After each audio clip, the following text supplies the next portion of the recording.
ৰাজ্যৰ যাতায়াত ব্যৱস্থাৰ পয়া লগা ছবি। শোচনীয়ৰ পথৰ বাবেই দুৰ্ঘটনাগ্ৰস্ত ই ৰিক্সা। আহত স্কুলীয়া ছাত্ৰী। শোচনীয়ৰ পথে জ্বলা-কলা দেখুওৱাৰ সময়তেই নগৰবেৰাৰ টোপামাৰীত সংঘটিত হয় এক ভয়ংকৰ পথ দুৰ্ঘটনা। কামৰূপ জিলাৰ বকো সমষ্টিৰ টোপামাৰীত উন্মোচিত হৈছে যাতায়াত ব্যৱস্থাৰ পয়া লগা ছবি।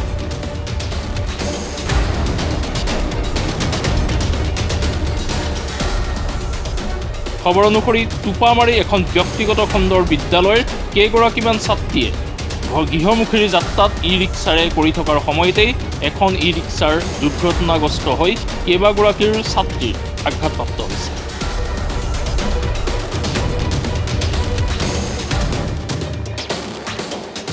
পিছত স্থানীয় ৰাইজে আঘাতপ্ৰাপ্তৰ ছানিহা আক্তাৰ আৰু দিলৱালাৰ পাৰবিনক টোপামাৰীৰ ক্ষুদ্ৰ প্ৰাথমিক স্বাস্থ্য কেন্দ্ৰত ভৰ্তি কৰায় যদিও সংকটজনক অৱস্থাত উন্নত চিকিৎসাৰ বাবে গুৱাহাটীলৈ প্ৰেৰণ কৰে চিকিৎসক।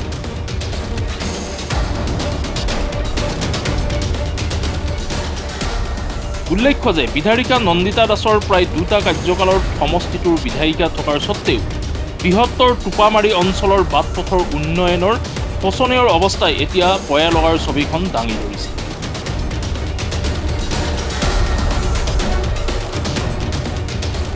ইতিমধ্যে একাংশৰ ৰাইজে উন্নয়নৰ নামত পিঠি দিয়াৰ বুলিও উল্লেখ কৰিছে বিধায়িকাৰ নন্দিতা দাসক।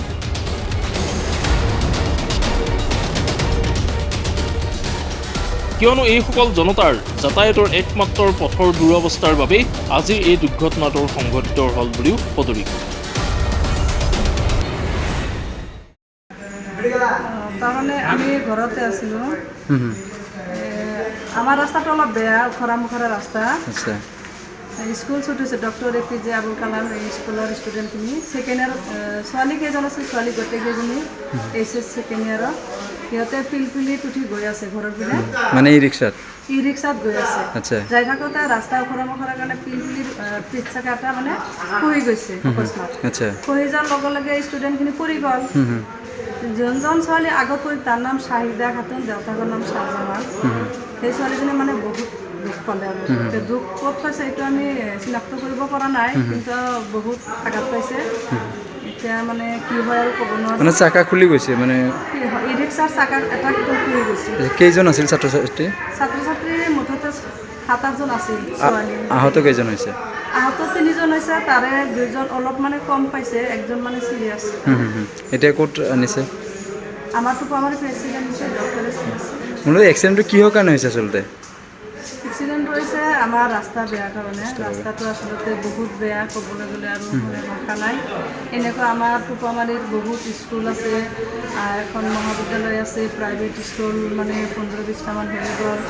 কিন্তু চৰকাৰে মানে বহুত উন্নয়নমূলক কাম কৰিছে, কিন্তু আমাৰ ৰাস্তাটো একো উন্নয়ন হোৱা নাই। মানে মূলতে আমি চৰকাৰৰ ওচৰত মানে কাকতভাৱে এই আহ্বান জনাওঁ, যাতে চৰকাৰে আমাৰ ভৱিষ্যত নৱপ্ৰজন্মৰ মানে কাৰণে ৰাস্তাটো অলপ উন্নতি কৰি দিয়ে। এই আমাৰ কামনা, চৰকাৰৰ ওচৰত বিনম্ৰ অনুৰোধ। এতিয়া সাৰ পাবনে এইগৰাকী জনপ্ৰতিনিধি তথা বিভাগীয় কৰ্তৃপক্ষই?